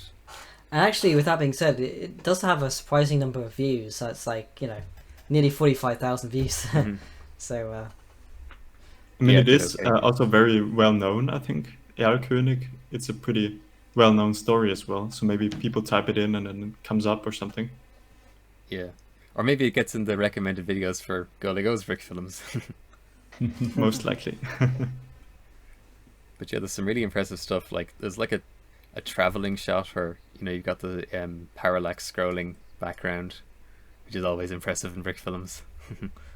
And actually, the buildings themselves that very much look like classic German architecture. That's true, actually. Yeah. Because of course, when we were in Germany, we were we kept stopping to take pictures of all the buildings, because pretty much every single building looked interesting. Yeah, you just turn a corner, you find another very Yeah. large old building with a yes. You just don't really get that everywhere else. yeah, And I was it saying was- that if we did make an entry ourselves as outsiders, we should try to replicate some of that the look of the architecture like in this brick film. So So give so it that- no the correct so no vibe. kind of pressure then, for this collaboration in terms of scale. I mean, it doesn't have to be enormous scale as long Yeah. as you get the look. But actually, yeah, even like the like in this, like not like there's that shot early on, like it's quite simplist. It's quite simple, but like it's so effective, isn't it? Like Yeah. that's the kind of thatched yellow and black. It kind of reminiscent, I guess, of the kind of like old thatched buildings of like the Lego Knights, kind of, like Yeah, that's true. Actually, it does look like that early 90s Knights Lego sets. yeah, which is is kind of like really like something that I'd love to see Lego do again. Yeah. But I guess the Lego group themselves are probably, you know, drawing from the same influences. But yeah, it does seem like there's shots in here that are like, they feel really huge, but some of them actually seem kind of deceptively simple. Like when he's leaving on the horse and you can see the house, but then there's another building in the background. But you know, it is mostly just one sort of flat wall and then one roof in the background. And then similar when he arrives in the city and you have the outer wall, the big, you know, sort of medieval style like outer wall of the city, and it's like a really big wall, but you can tell that like behind it, you know, it gives you the impression of the big city, but like there's only a couple of hints of buildings behind it really. So yeah, I think he plays a very good role with depth in his movie. So there's always something in front and in the very back, and it gives this whole new meaning to the scene, the new point of view. Yeah, I think there's like a sense of like you know, careful consideration in terms of composition and like the way that like you can, I guess, as the classic kind of Nathan Wells, you know, only show what the set sees thing, but it's also the kind of sense of like, you know, making sure there's a really lot of detail in that small bit that the set shows, and also like just putting a careful consideration in terms of like spacing out the stuff. Like there's that shot there with the, you know, when he's you know, entering that gateway, and you know, you've got the trees there on one side and you've got those buildings there, you know, above it, and then you've got the big sort of centerpiece sort of, you know, towards the right. So there's it's just like everything sort of packs that like that, and yeah, you get the idea of like scale without having to kind of like go all out and go to, you know, sort of, yeah. it feels it's so not much like more the- expansive than it is in reality. They haven't It's not over interesting detailed any individual component either. It's like it has stuck to the sort of more classic Lego Castle aesthetic, with That's just true, a few bold shapes to each individual thing. But the way it's all put together, it really works. I actually think as well, like the very like, you know, last shots, you got like the graveyard, and you know, you've got like a few sort of, I'd say like maybe like a dozen or so trees in the sort of the background, and then behind that you've got like what looks like maybe like a card paper or something, but it's like out of focus, but it's like, you know, like a hill. Again, that's like really effective as well. Just kind of giving the illusion of that as like being something off in the distance, and I think those trees are actually really good. If you place them, you know, very carefully, you can make it really just sort of work. Yeah, what is also interesting is that most of the film is pretty bluish, and then the last scene with the grave is more yellowish. Not entirely sure. But then it like fades into blue. Fades into blue again. Exactly. So that's pretty clever. Yeah, that's interesting. I obviously, not being familiar with the with the source material, or you know, being that fluent in that, not knowing a whole lot of German, I'm not like entirely kind of aware of like the story. Although I mean, I can get the impression that it's like, you know, you got this sort of son who's very ill, and it's obviously it's about grief. And I did manage to pick up that like he's talking about his family, and yeah, that's about as far as I know. So it's about grief and family. But he's like being beckoned to the other side. Yeah, basically this king that is following him around is basically death, and he's saying that he can always see the death approaching, and he's like, yeah, no, that's not death, that's just the wind. The father says something like that. But obviously the son is on the verge of death. Oh, I have heard this story before. That's why, it's familiar. Gotta point out the really nice bridge. Yeah. But also the horse animation, the horse sort of slowly bobbing up and down, and of course, you know, it's like I can imagine that he can achieve that because he always has the feet of the horse hidden out of view, so you can do whatever you want then if you can't see the feet. But I guess going back to the set design, the bridge is another prime example of that. Like, you know, it's not like that complex, but it's so detailed somehow. It's just like again, it's like not a lot of pieces, but just like Also the perspective, from the camera. Yeah, and the so on, perspective. Yeah. I mean, it does feel huge, but then if you actually look at it, it's like, well, it's actually not that many bricks, really.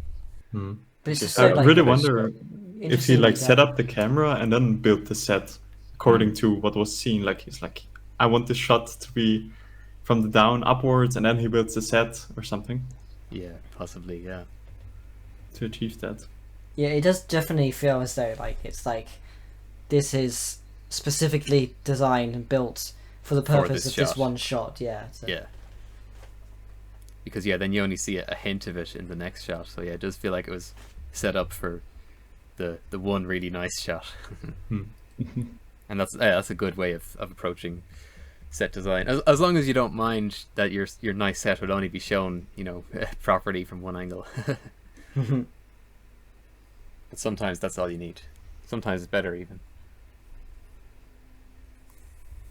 But yeah, definitely I wanted to bring this one up because, yeah, a lot of people haven't seen it, and even I hadn't seen it for a very long time. So myself included. Great pick. Yeah. So, what else do we have to offer for the Who's Brickfilm next? Showcase? Yeah. Maybe Joko? Does Joko have one? It has appeared in one of the Bricks in Motion monthly highlights, so hopefully that's not a bit too much of a repeat. But it's The Mountains by Paul Kubica. I'm not entirely sure how to pronounce that, but it's I like So you that have brick built hand where he's checking out the watch, and it's a giant hand built out of bricks. seems to have a bit Like of a a- theme a- of woods here. yeah, we have Not a sure how real that's happened. nature theme going on. We always seem to have accidental themes with the showcases.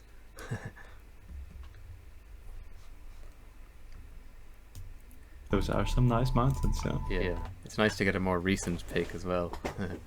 Of course, yeah, we're not opposed to that at all. Oh, that's that. I like the small trees. That was actually good. It starts off and it feels already very cinematic, I have to say. This is Yeah, turning I into mean, more of a live watch. I find Yeah. Like, lots of the older Brick films I pick up from this podcast, so I can't really recommend them in the podcast because they've already been discussed. But yeah, this definitely deserves as much attention as we can I mean, send its way. the walking animation is nice in some shots where it's just the legs, and then the legs are like moving as a whole. that was so cool with the wristwatch, the close up then. That was something that I really liked about this, was that like this video, it's not ashamed to use live action. If live action sells the shot, then that's perfectly fine. So it's sort of like 50-50 almost. There's a lot of live action, even when the minifigure's just walking, he's sort of bobbing around in live action, but like it all works. It all The set comes design. together despite mixing so love- many different styles. I love the So, mixture of different like elements. Like you've got those trees, like, and they have like the branches, like pieces, like in amongst them. That's like so inventive. I don't even know how This they've guy, actually fit them in. this guy made a really big purchase on Pick a Brick. Yeah. Yeah, it's a mix of lots of bricks and then the inclusion of many other things like the actual sticks, a bit of actual soil in there as well, and it's just it's very different from your average brick film in how it's the sets are very, built. very The distinctive. various different scales, and with the mix of live action and stop motion. But is that the actual Interstellar soundtrack, or is this not getting copyright striked? Well, let's see.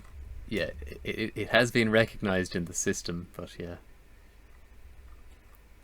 it's just not blocked. Actually, that is something that I've noticed recently. It seems like I think it's Sony.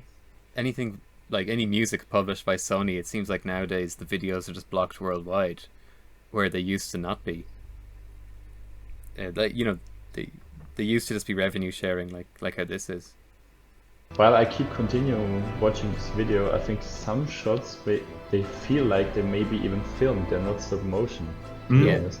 Maybe Yeah. it just like renders it that smoothly, but I think some are films, to be honest. You know, yeah, that's what I was saying. Yeah, like there's a lot of live action, but it works. It's nothing to be ashamed of. Yeah, but when he's like falling down that hill, like Yeah, I again, wonder if that one. I'm might even watching be this some like compositing in it.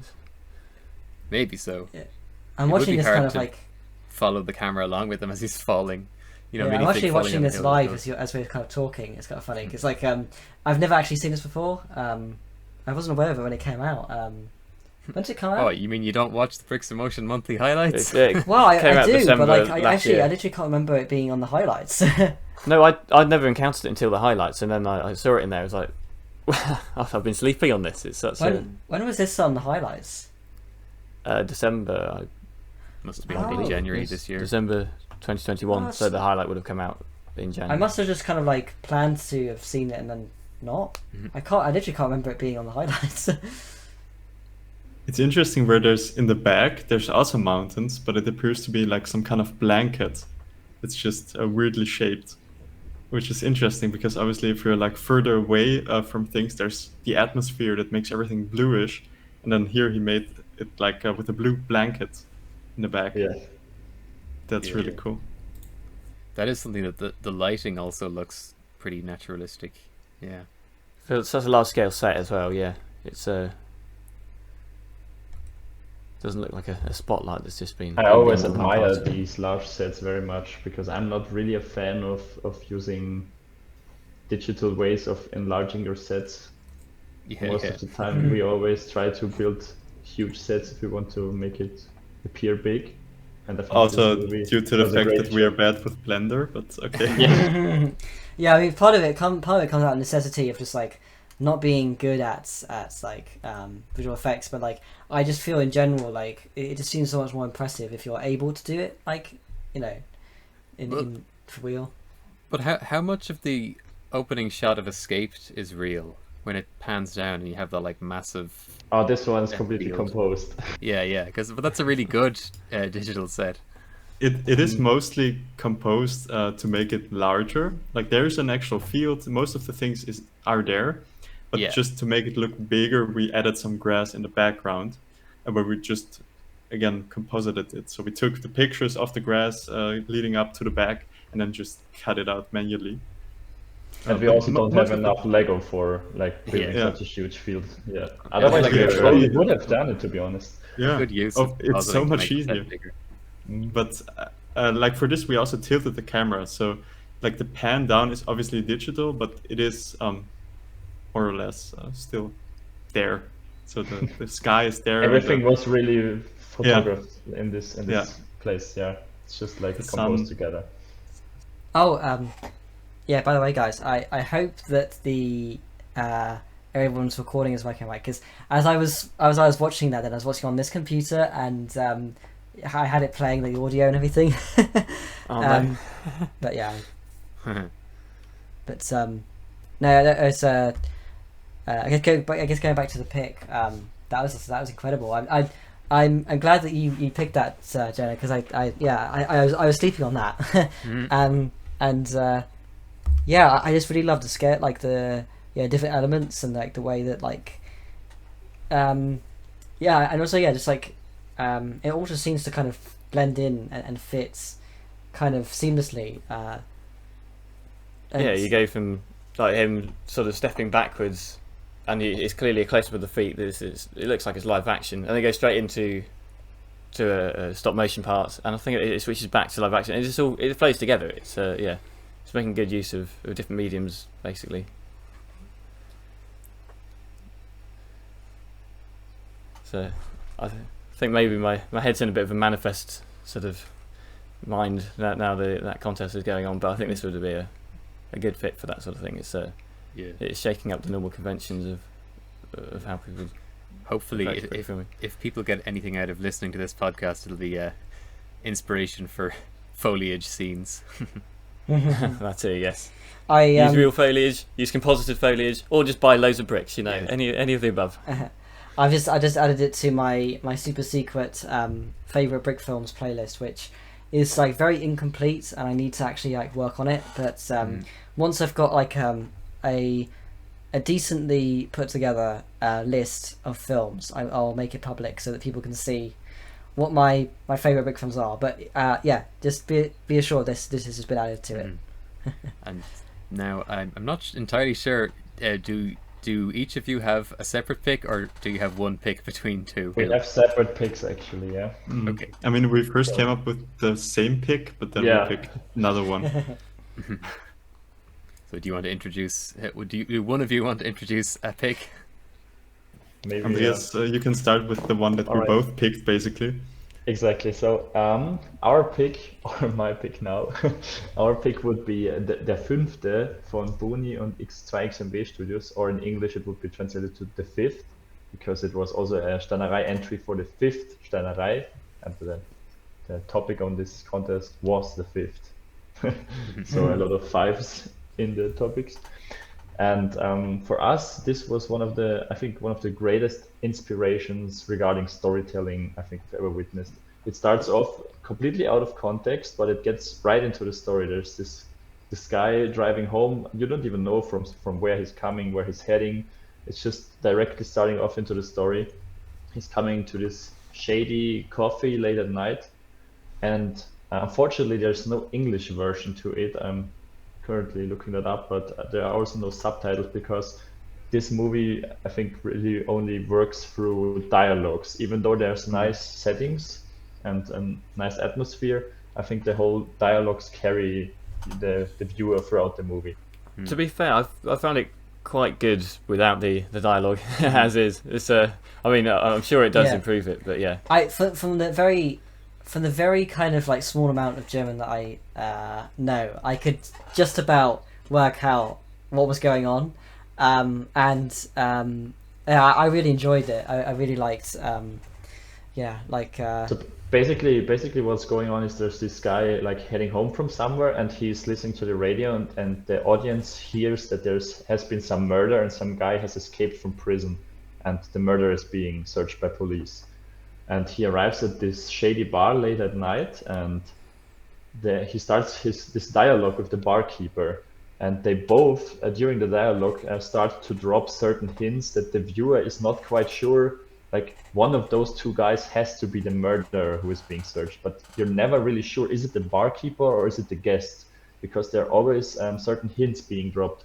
For example, I think in the middle of the movie there's a TV news show coming up on the TV screen, and the guy on the TV screen says they have this picture of the murderer right here, but you as the audience don't see it.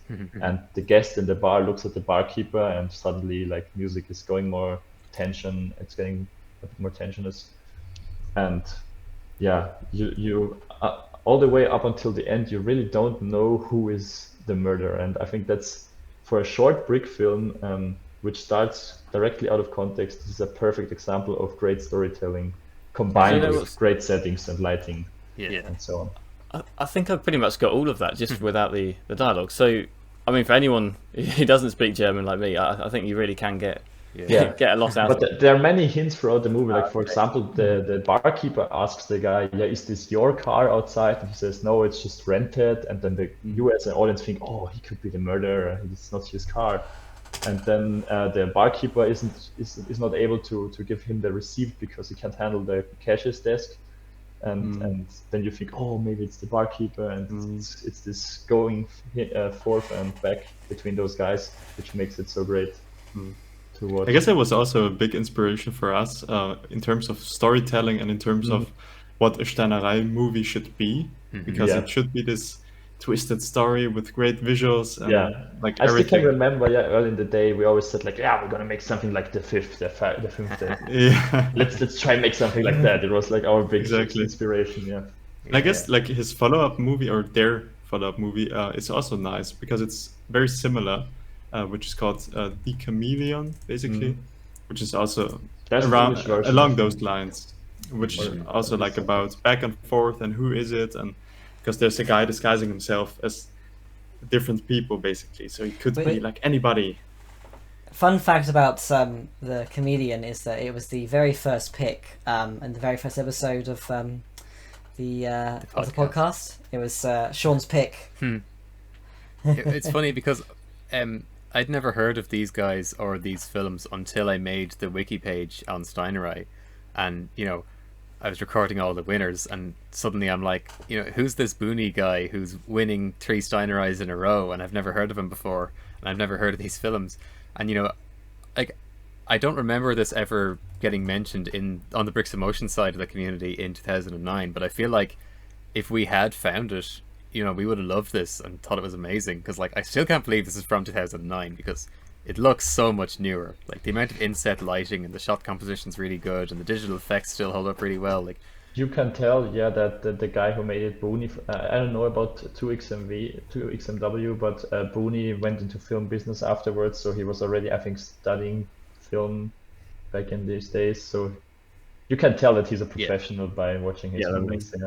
It is. Yeah, well. I similarly felt that way with the like, chameleon.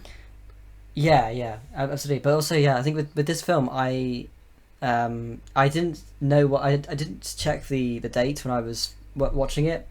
I know that I was kind of amazed when you said it was like an inspiration, like when you were starting out, because I was thinking like, well, it can't be that old, like, and I was, then I looked at the date and I was like, wow, this is 2009. Like it just didn't feel like that to me. I mean, also as well, I mean, it's an HD, and 2009 is not like that common. Yeah. And it just I was amazed by that. It just didn't seem like, especially like the inset lighting, and you've got the really well composited TV screen with the kind of reflection as well. Reflected onto the wall. Yeah, the light reflects, and of course, when it's in the background, the screen is actually out of focus. Not everyone gets that right. Yeah. And what always amazed me, there's like a behind the scenes as well. And the thing I liked most about it is like the night scenes with the car driving. They're all shot in daylight, so to speak, like with normal lighting.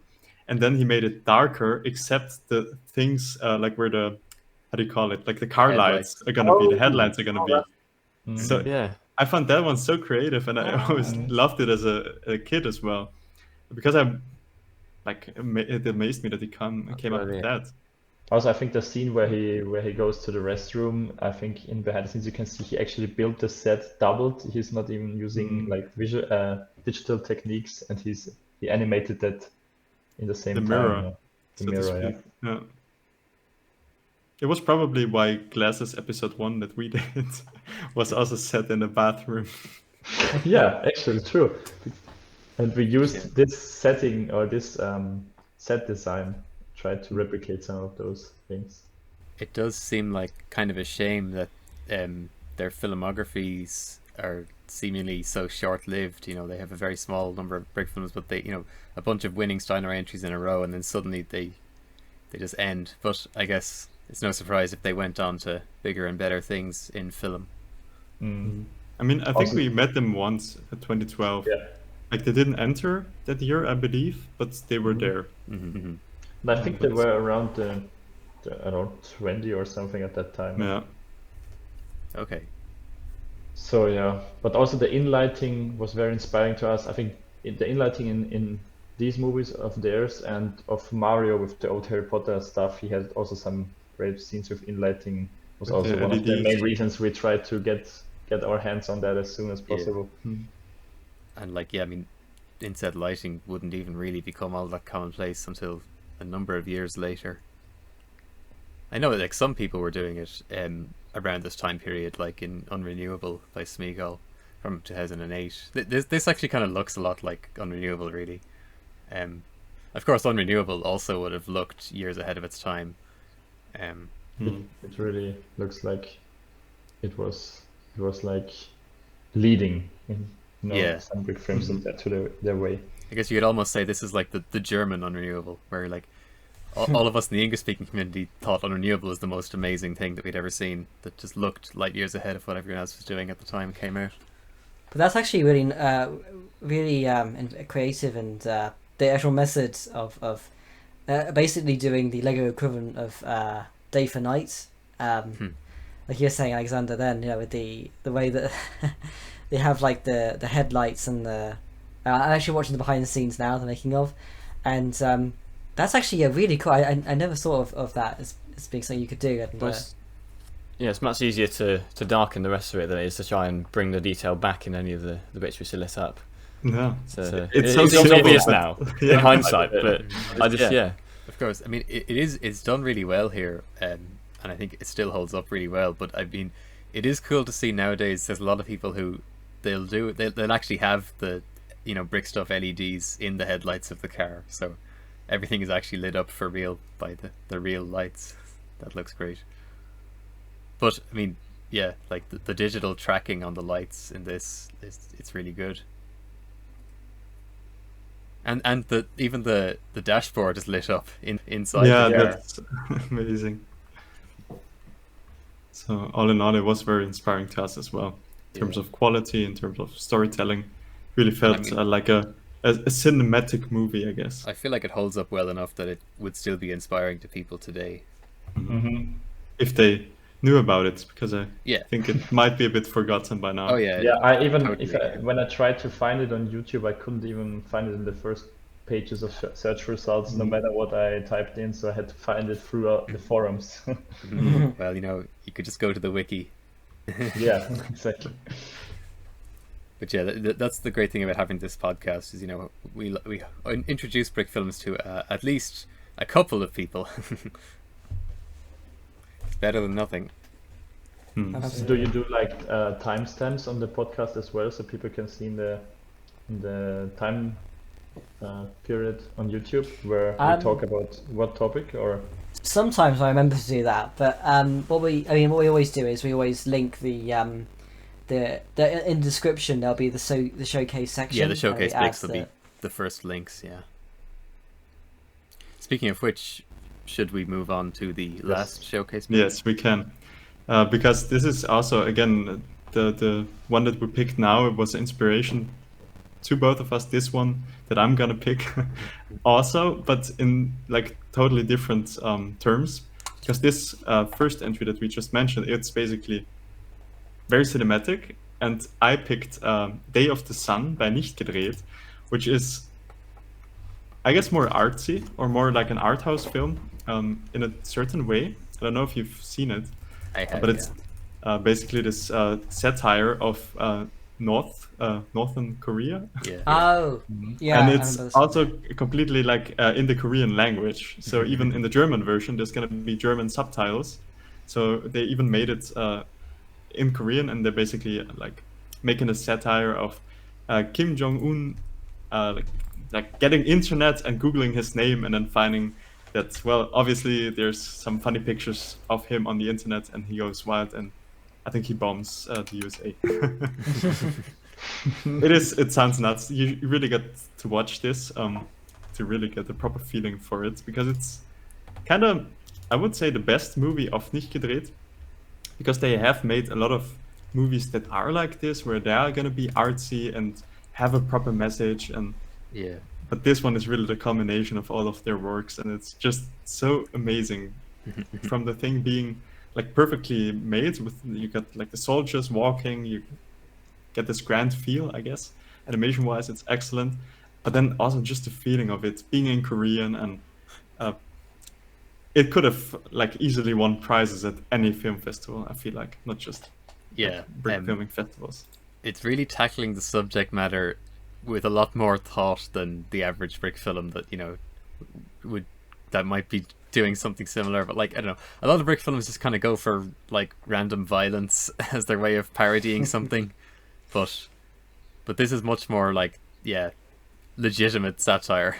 I think it's not as on the nose as some other satire or like films that are supposed to be deep are, because Yeah. a lot of the time people make a deep movie just for the sake of making a deep movie that's like should be thought-provoking, but then I don't know, this one is obviously thought-provoking, but kind of not as on the nose as Yeah. some other things. It just works. I agree, yeah. I feel like it's not trying to be something that it isn't, in a way. But I'm not entirely sure like how aware the people are of Yes. Nicht gedreht nowadays, They since obviously certainly they're don't. not active anymore. Nowadays they wouldn't be known by the newer people, but they were known back in like 2009 funny story is that in 2009, on Bricks in Motion we used to have the Bricks in Motion Awards, which are basically like the BFG Awards, and it's always been considered like the wrong pick when one of their films won Best Film in 2009. It was Alest is die Nop. It's a really good brick film, but it was the same year that I don't know if you've ever seen The River by Night Owl. I think I have, yeah. Yeah, it was the same year that The River came out, and everyone was like, well, nowadays everyone says, okay, yeah, I mean, obviously that the one that Nick Shootout made was really good as well, but The River should have won. Like, The River's one of the best brick films ever made. And basically, the backstory is, like, Bricks in Motion was, like, always seen as, like, the ultimate, like, snob hangout in brick filming. And so they were... Smeagol said that when they were judging the Bricks in Motion Awards in 2009, they were very concerned that if they picked The River as best film, it would be seen as like the ultimate snob pick. This like film that nobody can understand the plot, like all the the kids wouldn't like it at all. So they kind of didn't want to pick it as best film, even though it should have won. Wow. So yeah, that's interesting kind of a funny trivia. story. Yeah. But I still look at that and I'm like, The River should have won best film. I've got nothing against the other film, but like I just love The River so much. But when did you stop having that contest or that? The last one was in 2015, and we just kind of figured that, well, the way it used to be done was that people didn't submit their films for consideration. It was up to us to find all of the best films from the year, and brick filming had just become too large, too spread out, that we couldn't keep track of every film that ought to be considered for awards. And then also at the same time the BFG Awards was going every year, and with the submission model, so we kind of thought either we could turn the Bricks in Motion Awards into just a copy of BFG Awards and ask people to submit their films, or we could just stop hosting it and just let BFG handle the annual awards. So yeah, at the moment we're just letting BFG do the annual awards. I mean, but you still have like these monthly showcases, which is nice. That is nice. Yeah. I was wanting to say, did you watch the film? A Day of the Sun. Yeah. Yeah, I watched it. I can still remember when I watched it in the cinema. Actually, it was because it was quite different to many other entries they were on in 2013, and I think it was awarded by the jury as well. Yeah, because of that. Yeah, I think it won the jury prize, and it was also shown at this depressing film festival that we mentioned earlier. And it was definitely more it was more soothing, like working there. Yeah, I can imagine this would actually play well at a general film festival. Yeah. And that's what I really like about their movies. They're again movies that utilize Lego, but perhaps could have been done with anything else, but in a way by using Lego it just makes it really creative. And I think Nicked manages quite good to use more humor in a serious way. It's not intending to be as funny as possible, but it's still like humorous, even though it's a dark topic, or I don't know, it's presented in a dark way, I'd say. I actually I had seen this before years ago. Actually, I think it was. Actually, before we even did the podcast, it was I was doing this series, like a playlist series. Not playlist series. Like a kind of like a montage series of brick films through the years, and I picked this as like as like one of the highlights of 2013. Yeah, one of the things I've always really liked about this film is that I like the choice to present it in a way as though it's through the perspective of like it almost like a propaganda piece by like North Korea in terms of like the narration, and the kind of, I guess, almost like the juxtaposition of like of that. Yeah, the way it's presented so seriously, but then the stuff that goes on is so silly. It really works. Yeah. And I always love whenever there's that like real life picture of Kim Il Sung in the background, like when you got you know, just the visual of all the Lego North Koreans sitting around the table, but there's just gigantic real picture of Kim Il Sung in the back. It just looks so funny. Reminds me of the early South Park seasons when they'd have the like real life people who just had their real heads pasted onto the characters. And I really That's love the definitely- set design of the skyline of New York all the way, also in the very end of the movie. Oh yeah, the micro scale. That looks great. I mean, even like the explosion, that's like really well done. Mm. Yeah, I'm not entirely sure if movies like these are like if entries at the Steinerei. There are always nowadays still deep entries and sometimes even satirical ones, but I feel like nothing really hits that mark of what Nicht gedreht did most of the time, or sometimes what Go Go also did. I mean, but he is now inactive for a few years as well. Actually, I was recently working on the wiki page and finishing all of the like full entry lists for all of the Steinereis, and I noticed that Nicht gedreht, or at least I think Hendrik Denkhaus on his own, had an entry in like one of the recent years, like really recent. But as far as I can tell, it wasn't chosen to be shown in the cinema, Yeah, and it's never It been was just- posted online. it was it the ours? one. No, it was in Butter by the Fish, I think, in Husum, where the topic because I think it was just a fish who is spitting out Lego bricks, if I can remember. Ah, true. Yeah, no, I Yeah. forgot about It that was one. just like 20 seconds long or something. Wait, but is it not on the channel? I don't think I they could have find it a on link their for it. channel. No, Mhm. it's just a 20-second movie where a real live fish, so it's not a Lego fish, it's a real fish who is spitting out Lego bricks because of pollution in the ocean. You know, Mhm.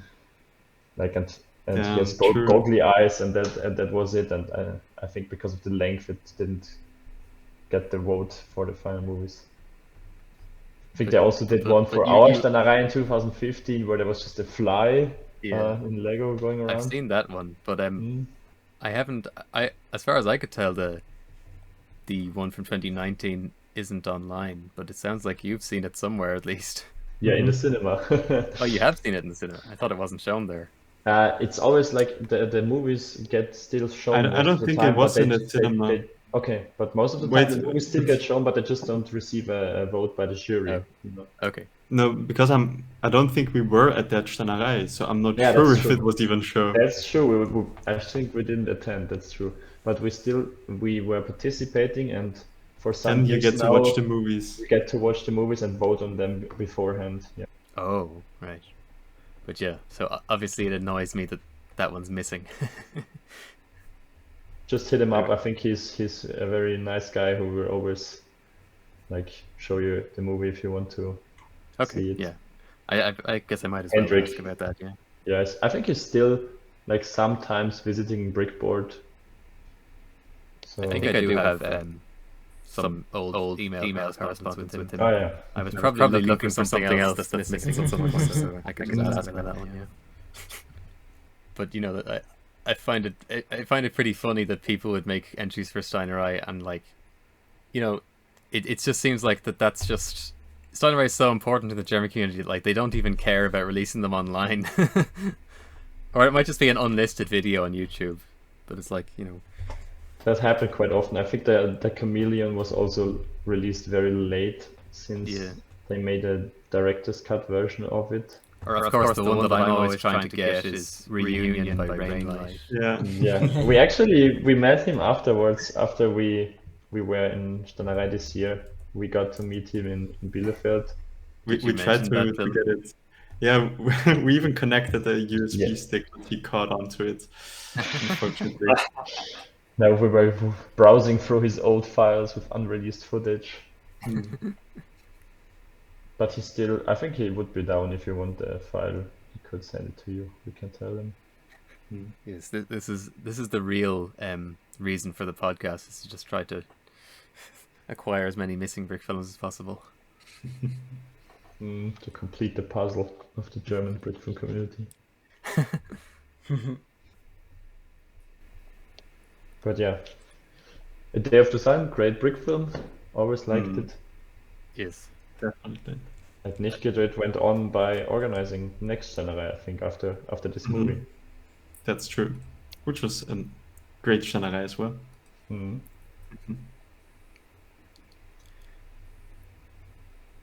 And of course, Which was, yeah, I think, it was the 10th Steinerei, as far as I remember, but even brought back the original host, basically. Yeah, that Did it was for 5 years, who basically like invented the Steinerei. They had him there exactly the as a inventor jury, of the Steinerei, yeah. as a Matthias jury Mertens. member. Yeah, that was nice. yeah. I like how a lot of the comedy in this is portrayed visually, like the soldiers going around in their little tanks is really funny, and also there's like a sequence near the start where it shows the audience and then just pans over to the soldiers pointing guns at them and pans back and suddenly they're all smiling at the parade. It's really simple but effective. I really like that sort of comedy in Brickfilm. It also ties into what we were talking about, since obviously you weren't able to understand the German movies most of the time and had to watch for the visuals. Yeah, This one also worked like that, which is quite interesting. that's true. But of course, this also has an English subtitle version on YouTube, so anybody who's listening now can watch it in English if they want, and they should. And now, let's reconvene in Germany to record an outro for this podcast. Wow, wasn't that a really good conversation that we just had? That was, yeah, thanks guys. That was nice. I mean, so many people brought so many aspects into it. I really liked it. Yeah, and I definitely can remember everything we just talked about. I especially like how we talked about Brickfilms and like about us, and that was really good. Yes. Thanks us for the future, us from the future. That was very interesting indeed.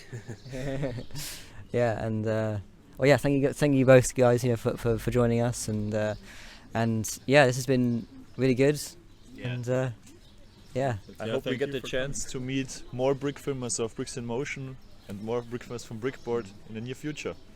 Oh yeah, for sure. I kind of like I want this to kind of be like the start of something new, and like we've kind of come from the point of being here like the pandemic, and like now like we're able to actually do stuff again. You just don't want to take for granted, and like yeah, especially with like Steinerei, so the last 2 years not being in person, being able to kind of be like, oh yeah, now it's in person again, and it's like, yeah, let's just like embrace the fact that we can do that, so yeah.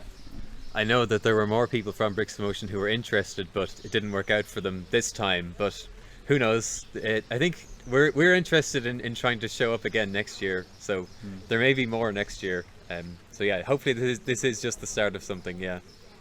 And thanks so much for coming on the podcast in person and hopefully also over the internet. Thanks so much for the invitation. I appreciate it. Goodbye. Bye. Bye.